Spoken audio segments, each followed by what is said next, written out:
that, in theory, could still leave them with about 200 seats. The problem is, and what we're uncertain about, is the extent to which the Conservative seat vote is actually going to fall more heavily in places where they were previously strongest. Mm-hmm. Some of that is certainly bound to happen simply because there are around 100 constituencies where the Conservative vote cannot fall by the 25 points to which the polls on average point, because they didn't have 25% in those constituencies last time. Yes. That's point number one. And point number two is it's pretty clear, because the Brexit Party did not contest Conservative held seats in 2019, Yes. that Reform are going to do most damage to the Conservatives in the very places they're trying to hang on. Hello. What do you make of the day so far, Alicia? I mean, it's been, as we've been saying yesterday as well, this is going to be quite a maybe tedious week in the campaign, in that every single party leader is just trying to narrow it all down and not take any risk. Rishi Sunak very keen to say that anyone voting needs to take a long, hard think before they just vote for Labour by default or through any kind of disillusionment with his own party, and saying that you need to look at the future. And Keir Starmer definitely doing a little bit of damage control there, trying to make sure that he's not admitting that he thinks he's going to walk into number 10 Downing Street. So It's been a bit more of the same today, and I think we probably can't expect to see much movement on the narrative until after the election result. Yeah, I mean, look, we can't be too high-minded about election campaigns, I suppose, because politics is the politics that we see all around us all the time, and especially at election time. But this is controversy about Keir Starmer supposedly saying he's going to be a part-time Prime Minister. And what a lot of fluff. I mean, yes, I mean, it's a story that seems to have gone pretty out of control very quickly. This was Keir Starmer in an interview saying that he would ring fence the time after 6 p.m. on a Friday evening to spend with his family. He also then caveated it by saying that if anything was important that he had to do at work, of course that would come first, but that is a key important time for his family. His wife is also Jewish, and Friday evenings are really important in the Jewish religion as well. So this has been taken and misinterpreted as Keir Starmer saying that actually he doesn't really care about his job and that he's going to be a part-time Prime Minister. That is what the Conservatives are pushing today, but simply that is not what he said. So it's a story that has very much been spun slightly out of control. And what about the other parties? What about the Lib Dems and Reform? News of a Reform candidate defecting to the Tories. And yes, and she is the second Reform candidate to do so. And this is because of comments made by other people associated with Reform UK / other candidates. She is saying that all candidates are expressing racism and bigotry, and for that reason, she does not want to be associated with the party anymore.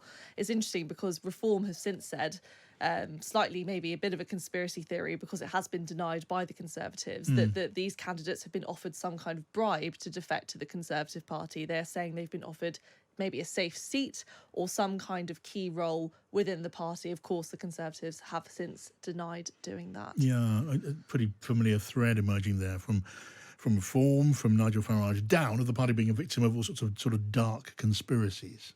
Yes, I mean, it does seem to be a bit of a trend with Reform. When something is exposed in this manner, they do tend to usually say that it is all part of some coup against the party. And we've seen that again today.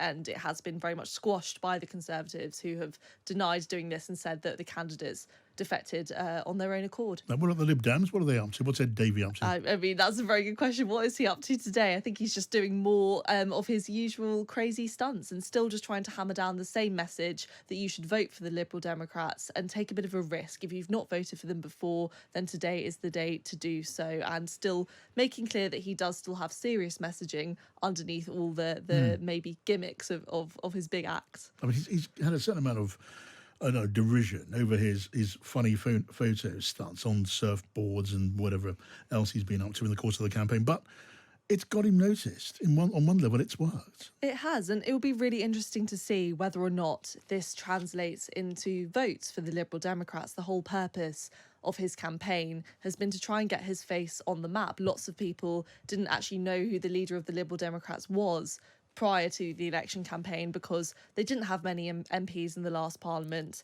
and Ed Davey wasn't super prolific throughout the past 5 years or so, but he's really tried to get his face and his party's image on the map. Whether or not that translates into people actually wanting to vote Liberal Democrat will be really interesting. It's something I can't actually quite gauge at the moment. I've spoken to loads of people who say they quite like what he's doing in his campaign, but that wouldn't necessarily mean that they're more likely to vote for him. So that'll be really interesting to see after the election. All right, Alicia Fitzgerald, lovely to talk to you. Thank you. Let's catch up a bit later on.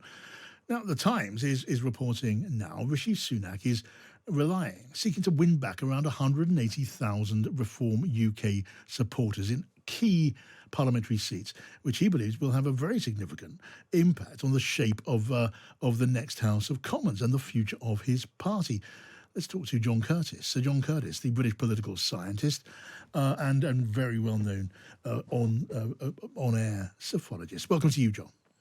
Good afternoon to you. John, can I start, as it were, with you, with the end of the conversation first?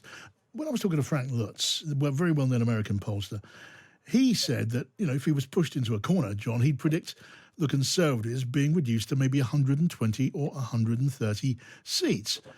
Do you want to tell me what you might expect to see, subject to all the obvious caveats? Well, the honest truth is that we're none of us entirely sure, except that we think the Conservatives are certainly at risk of suffering a serious defeat. I shared a panel with James Kanagasuriam, who's the person who invented the Red Wall, and Matt Singh, who is the person who spotted that the polls might be wrong in 2015. And a few days ago, and between us, we agreed that any figure for the Conservatives between 50 and 150 was potentially credible. This isn't just simply to do with what share of the vote the Conservatives are going to get, which in the opinion polls on average at the moment, and we'll get a forest of them, I suspect, in the next 24 hours, is running at about 20%, actually slightly more than that in the so-called mega polls. So that's obviously a problem for the Conservatives. But that, in theory, could still leave them with about 200 seats. The problem is, and what we're uncertain about, is the extent to which the Conservative vote is actually going to fall more heavily in places where they were previously strongest. Some of that is certainly bound to happen simply because there are around 100 constituencies where the Conservative vote cannot fall by the 25 points to which the polls on average point, because they didn't have 25% in those constituencies last time. Yes. That's point number one.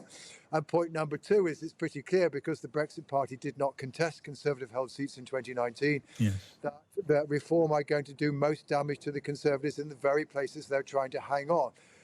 And you see this in very different estimates in the mega polls as to whether or not indeed the Tories are going to end up with 50 or 150.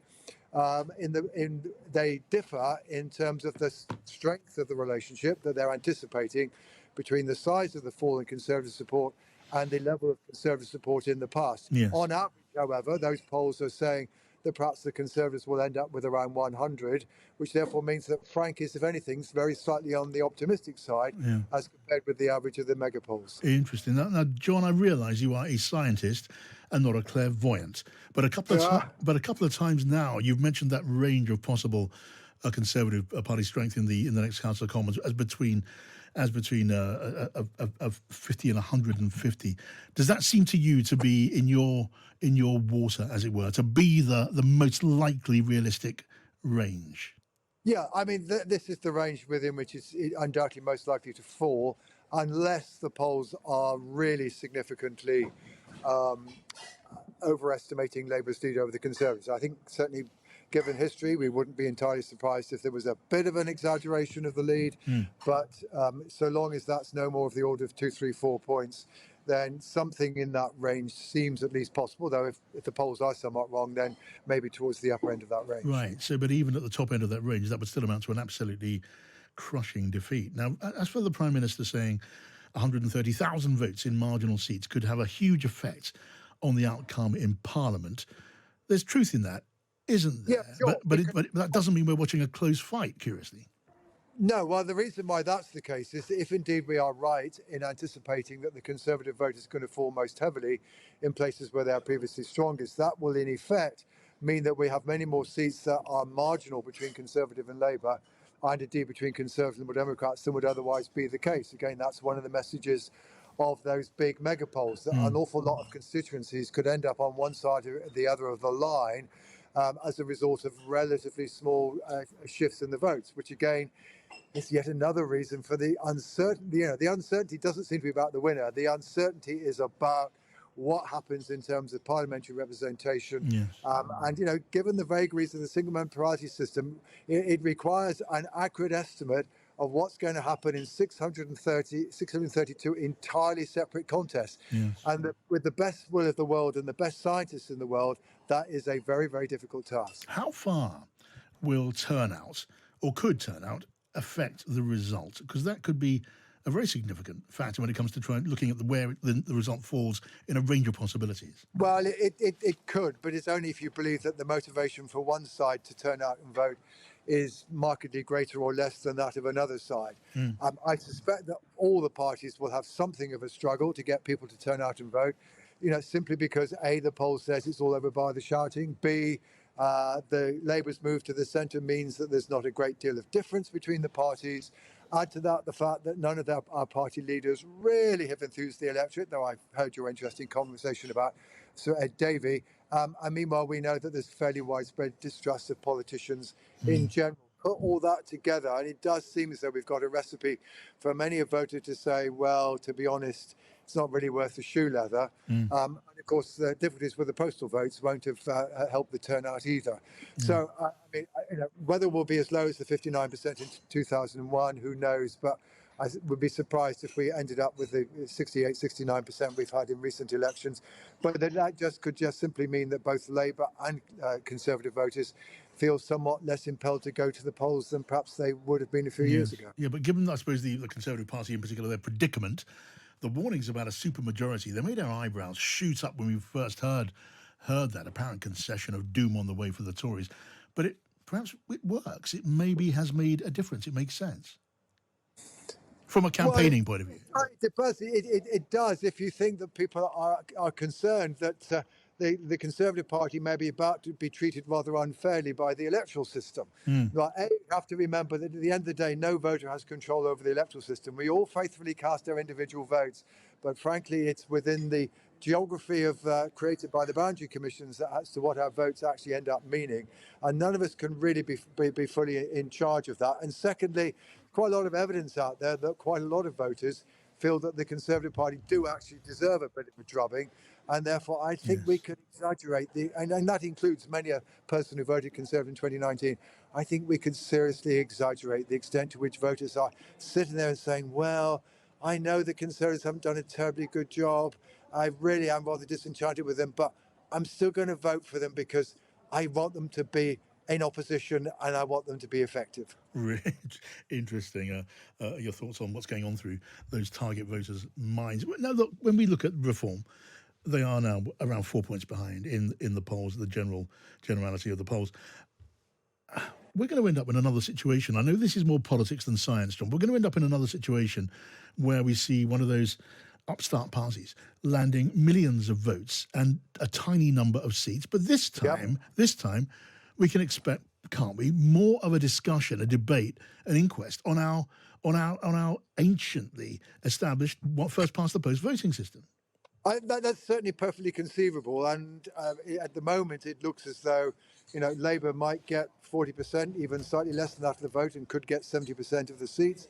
Oh, the Liberal Democrats, by the way, who usually lose out, some of the projections suggest they might get around 10, 11% of the vote and around 10 or 11% of the seats. So they might be a little less grumpy than in the past, but the Conservatives look as though they're going to lose out seriously. Certainly if, as we were talking about earlier, we were towards the lower end of that estimate. Reform are going to lose out, the Greens are going to lose out, maybe the SNP lose out a bit. And certainly, I mean, if you take the average of the mega polls in terms of votes and seats, we could well indeed be heading for the most disproportional electoral outcome ever.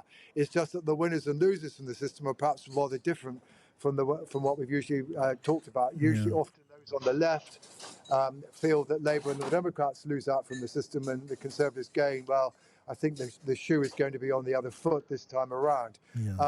Yes, I think we're going to have a discussion, but where it will go, I'm not sure where it will go, because although the Labour Party is officially in favour of changing the electoral system to support representation, Sir Keir Starmer has never taken up the idea, And I think the enthusiasm of many Labour activists for proportional representation will disappear as rapidly as it did in 1997, when the party never thought it could win a dramatic overall majority. And then when it got one of 170 odd, while we had the commission from Roy Jenkins, it never, ever got put to the electorate. Funny how that happens, isn't it? It is funny, isn't it? Yeah.